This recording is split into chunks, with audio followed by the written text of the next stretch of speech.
ನನ್ನ ಬಳಿ ಒಂದು ಸೆಲ್ ಎರಡು ತುದಿಗಳಲ್ಲಿ ಆಲಿಗೇಟರ್ ಕ್ಲಿಪ್ಗಳನ್ನು ಹೊಂದಿರುವ ಒಂದು ತಂತಿ ಮತ್ತು ಒಂದು ದಿಕ್ಸೂಚಿ ಇದೆ.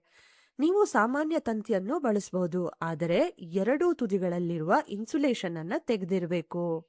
ಈಗ ನಾನು ಈ ಆಲಿಗೇಟರ್ ಕ್ಲಿಪ್ಗಳನ್ನ ಈ ಕೋಶದ ಎರಡೂ ಟರ್ಮಿನಲ್ಗಳಿಗೆ ಸಂಪರ್ಕಿಸ್ತೇನೆ.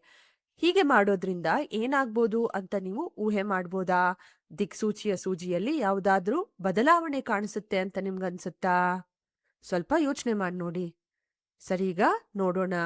ತಂತಿಯನ್ನ ಸೆಲ್ಗೆ ಸಂಪರ್ಕಿಸಿದ ತಕ್ಷಣ ದಿಕ್ಸೂಚಿಯ ಸೂಜಿ ತಿರುಗೋದನ್ನ ನಾವು ನೋಡ್ಬೋದು. ಅಂದ್ರೆ ವಿಚಲನಗೊಳ್ತಾ ಇದೆ. ತಂತಿಯನ್ನ ಸೆಲ್ನಿಂದ ದೂರಕ್ಕೆ ತೆಗೆದ್ರೆ ದಿಕ್ಸೂಚಿಯ ಸೂಜಿ ತನ್ನ ಮೂಲ ಸ್ಥಾನಕ್ಕೆ ಮರಳುತ್ತೆ. ಮತ್ತೊಮ್ಮೆ ನೋಡೋಣ. ತಂತಿಯನ್ನ ಸೆಲ್ಗೆ ಸಂಪರ್ಕಿಸಿದಾಗ ಸೂಜಿ ವಿಚಲನಗೊಳ್ಳುತ್ತೆ. ದೂರ ತೆಗೆದಾಗ ತನ್ನ ಮೂಲ ಸ್ಥಾನಕ್ಕೆ ಮರಳುತ್ತೆ. ಹಾಗಾದ್ರೆ ಇದು ಯಾಕೆ ಸಂಭವಿಸುತ್ತೆ?